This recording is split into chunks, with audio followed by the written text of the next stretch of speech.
సీతారామం సినిమాకి పోటీగా వచ్చిన సినిమాలు వాటి ఫలితాల గురించి ఈ వీడియోలో తెలుసుకుందాం.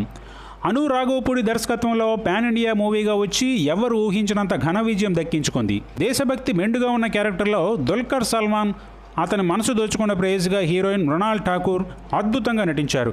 ఇక ప్రత్యేకమైన పాత్రలో రష్మిక మందన కూడా ఆకట్టుకోవడం జరిగింది. ఒక అందమైన ప్రేమ కథను చాలా సున్నితంగా ఆడియన్స్కి కనెక్ట్ అయ్యేలా తెరకెక్కించారు డైరెక్టర్ అను రాఘవపూడి. ఈ సినిమా బ్లాక్ బస్టర్ విజయాన్ని దక్కించుకుంది. ఇక దీనితో పాటుగా వచ్చిన మూవీ బింబిసారా. కళ్యాణ్ రామ్ ప్రెస్టీజియస్గా చేపట్టిన ఈ మూవీ ఇతని కెరీర్లోనే బిగ్గెస్ట్ హిట్గా నిలిచి బ్లాక్ బస్టర్ విజయాన్ని దక్కించుకుంది. మరి ఈ సినిమాలకి 2 వారాల ముందుగా వచ్చిన సినిమా దర్జా.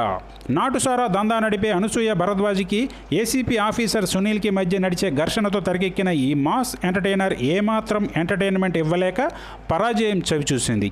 ఇక దీనితో పాటే వచ్చి దీనిలాగే పరాజయం పాలైన మరో సినిమా హై-ఫై.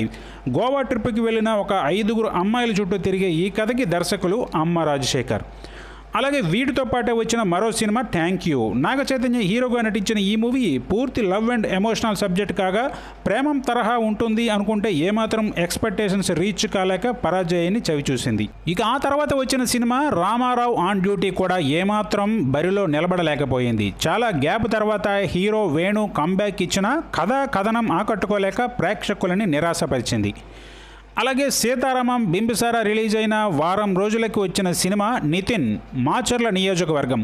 పొలిటికల్ బ్యాక్డ్రాప్తో నడిచే ఈ మూవీ పూర్తి బోరింగ్ కథాంశంతో కొనసాగడంతో ప్రేక్షకులు ఈ సినిమాని ఆదరించలేకపోయారు. ఫలితం ఫ్లాప్.